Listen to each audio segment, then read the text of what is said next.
Tak hanya anaknya, ayah Mario Dandi Satrio, Rafael Alun Trisambodo kini juga jadi sorotan. Usai anaknya jadi tersangka kasus penganiayaan, putra petinggi GP Ansor Rafael Alun langsung dikuliti netizen. Satu persatu bobroknya dibongkar oleh netizen Indonesia. Mulai dari kendaraan mewah Jeep Rubicon dan motor Harley Davidson yang tak terdaftar dalam laporan harta kekayaan penyelenggara negara atau LHKP. Juga mobil Rubicon yang nunggak pajak meski baru beberapa hari.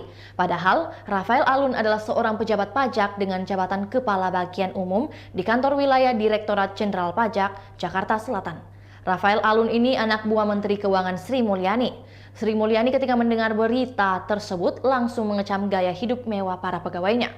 Ia bahkan langsung menginstruksikan Irjen Kemenkeu untuk menyelidiki harta kekayaan pegawai yang bersangkutan. Staf khusus Menkeu, Justinus Prastowo mengatakan, saat ini Inspektorat Jenderal Kemenkeu bekerja sama dengan internal Direktorat Jenderal Pajak sedang melakukan proses pemanggilan dalam rangka pemeriksaan terhadap Rafael Alun Trisambodo. Rafael Alun Trisambodo memiliki total kekayaan mencapai 56 miliar rupiah, di mana hampir seluruh asetnya berada di tanah dan bangunan yang jumlahnya mencapai 51 miliar rupiah. Rafael diketahui juga memiliki harta bergerak lainnya mencapai 420 juta rupiah, surat berharga 1,5 miliar rupiah, kas dan setara kas 1,3 miliar rupiah, dan harta lain-lain 419 juta rupiah.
Itulah tadi berita hot news kita pada hari ini. Saksikan berita hot news lainnya hanya di kanal YouTube dan Facebook Tribun Timur. Terima kasih sudah nonton.